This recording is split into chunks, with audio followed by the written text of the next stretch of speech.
Why DSS replaced Tinubu'S security guard amidst widespread hunger in Nigeria. Hello viewers and welcome to InfoGist TV. The Department of State Services (DSS) has withdrawn Adeweyega Fasisi as Chief Security Officer (CSO) to the President Bola Ahmed Tinubu. It was gathered that Rasheedat Lawal, a deputy director at the Secret Police, has been appointed as replacement for Fasisi. Sources at the presidential villa hinted our correspondents that Fasisi, who has served as CSO since Tinubu became president, was sent on a professional training. According to sources privy to the development, the Director General of the DSS, Tosin Ajayi, had requested President Tinubu to approve the release of Fasisi to proceed on a strategic training course. Lawal is said to have assumed his new duty at the presidential villa.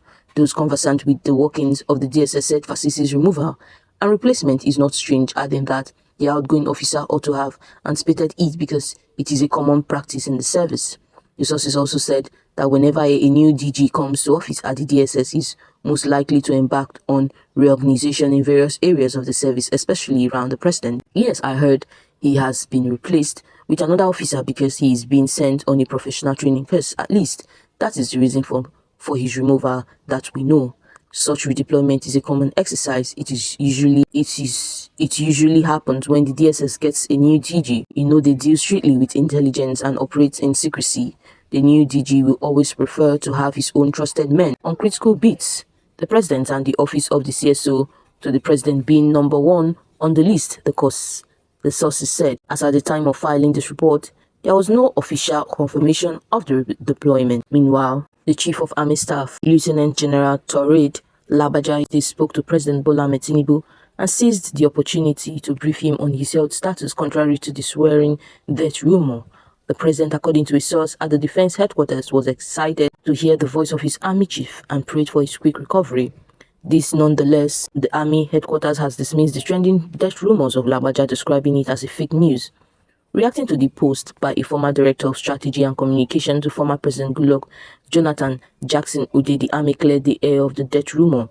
At the same time, a pro-Tinubu group, the Renewed Hope Agenda, The Way Forward, has also asked Nigerians to disregard the rumor, saying as a Muslim, the injunction was to be buried also immediately.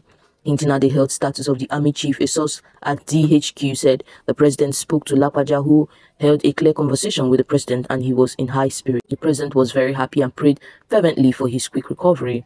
I can tell you, therefore, that the rumor about his death is not correct. This information is authentic, and as such, rubbishes the ungodly rumor about his death. He is recuperating and not dead. In a post titled Chief of Army Staff Dies of Cancer, Ude had alleged that the QS died in an undisclosed hospital overseas nearly 48 hours ago, quoting a senior government official. But the army headquarters yesterday branded the post as fake news. Earlier, the director, Army Public Relations, Major General Onyema Nwachukwu, dispelled insinuations that the Nigerian army was running on autopilot since the QS left the country for medical investigation abroad.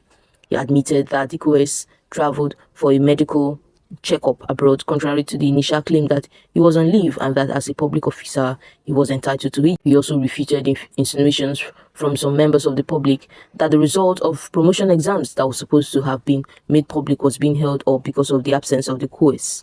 Subsequently, and in line with the extant procedures, the Commander Training and Doctrine Command, Major General Kevin Alibe, announced the results after due authorization by the Chief of Police and Plans Army, who currently answers for the Chief of Army Staff in his absence on leave and medical checkups abroad, he said. Nwachukwu also argued that this was not the first time that there was a prolonged absence of a service chief in the history of Nigerian's military. This is not peculiar to the NA, as there had been instances where unforeseen human frailties kept service chiefs away for about 3 months and their chief of policy and plans held sway in their absence. Claims of leadership vacuum in the NA presently is therefore mere speculations, as all routine and scheduled activities of the service are on course, he said. Meanwhile, in a statement by its chairman and convener, Sam Atashi Oboro, the pro-Tinubu group urged Nigerians to disregard the rumor. It is true that the QS has traveled overseas, but that for his annual leave and routine medical checkup before he left, he handed over responsibilities to subordinates as required by law, he said, confirming that the QS fulfilled all legal processes required by law before proceeding on leave. The group lamented that it is rather very disappointing that some individuals who neither have a knowledge of his current situations nor access to any of his family members will rush to social media to announce the death of a man in very stable health. Clearly, this is a handwork of mischief makers and detractors bent on rubbishing his fight against terrorism and pushing him off the ladder. But to their utter shame, he will surely return at the expiration of his leave to saddle his commands. As a detribalized Nigerians, the Kuwait has remained focused on fighting insurgency in the north, militancy and oil bunkering in the Niger Delta. Secessionist attempts by the IPOB, now championed by the unknown gunmen in the southeast, farmers' headers, conflict in the Middle Belt, and all terror-related acts across the nations. His all-round approach to fighting crime and reaching every affected regions of Nigeria has distinguished him among others.